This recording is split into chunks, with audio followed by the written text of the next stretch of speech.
Have you ever walked into an empty room and immediately felt something? Not because of the furniture. Not because of the temperature. Not because someone was there. The room was completely empty. And yet, something about it felt different. Some empty rooms feel peaceful. Some feel unsettling. Some feel strangely lonely. Others feel as if you could stay there for hours. The strange part is that this feeling appears almost instantly. Long before you've consciously looked around. Long before you've had time to think. Most people assume they're simply reacting to the room. But the truth is far stranger. You're reacting to millions of years of evolution. Because your brain never simply sees a room. It predicts survival inside it. Every second of your life, your brain is trying to answer one question. If I stay here, will I be safe? It does this so quickly that you mistake its prediction for a feeling. By the time you consciously notice the walls, your subconscious has already analyzed the entire space. Can I escape? Can something hide here? Can I see everything around me? Can everything around me see me? You never hear these questions. But your brain never stops asking them. To understand why, we need to travel back long before the first house was ever built. For almost all of human history, there were no rooms. There were forests, caves, open plains, rock shelters. Your ancestors survived because they became experts at reading environments. A dark opening in a cave could hide a predator. An open field made approaching danger easier to spot. A cliff provided protection behind your back. The people who read spaces well survived. The ones who didn't often disappeared from history. Our cities may have changed. Our brains haven't. Modern buildings are new.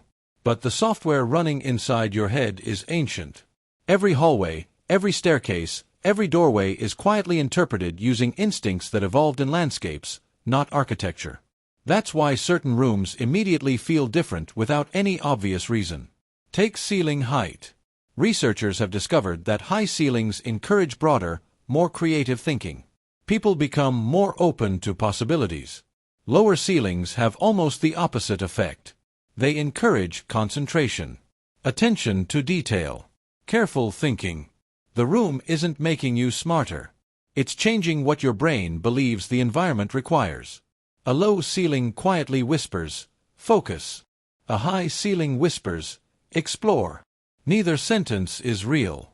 But your brain behaves as though it heard them. Then there's something even stranger. Sound. Walk into a large empty hall and clap once. The echo returns. That echo isn't just noise. It's information. Your brain instantly estimates the size of the room. Its shape. Its emptiness. Its surfaces. Even with your eyes closed, your ears begin drawing an invisible map. You don't simply hear a room. You measure it. This is why a cathedral feels different from a bedroom before you've consciously examined either one. Your brain has already built a prediction. Light works in a similar way. People often say they love rooms filled with natural light. But it's not only because they're brighter. Windows give your brain information. You can see outside. You can predict what's approaching. You know where the exits are. Uncertainty begins to disappear. And every time uncertainty decreases, your nervous system relaxes. Dark rooms aren't automatically dangerous. But they contain more unknowns. And the human brain has never been comfortable with the unknown. Then there are corners. Have you ever noticed how people naturally choose seats facing the entrance in a cafe? Or why the most comfortable chair is often the one with a wall behind it? It's not random. When your back is protected, your brain has one less direction to monitor. One less possible source of danger. Your conscious mind is thinking about coffee. Your subconscious is quietly managing survival. Architects have understood this for centuries, even before neuroscience could explain it. Small changes in space influence conversation, creativity, stress, comfort, productivity, without anyone noticing why. But perhaps the biggest surprise is this. An empty room is never actually empty. It's full of invisible information. Light, echo, distance, proportions, visibility, textures, symmetry. escape routes, hidden corners. Every one of these becomes another clue your brain uses to predict what kind of place you're standing in.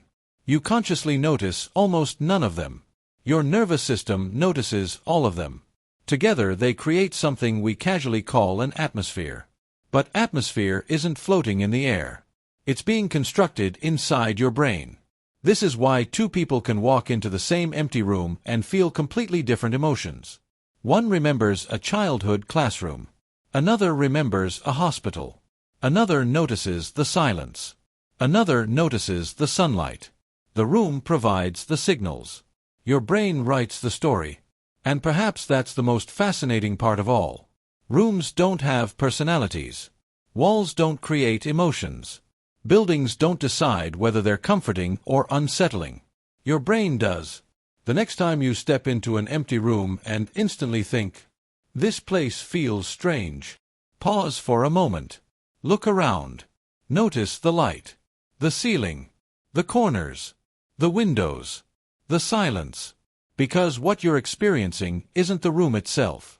It's an ancient survival system reading an environment exactly as it has for hundreds of thousands of years. You were never just standing inside a room. You were standing inside your brain's prediction of whether it belonged there.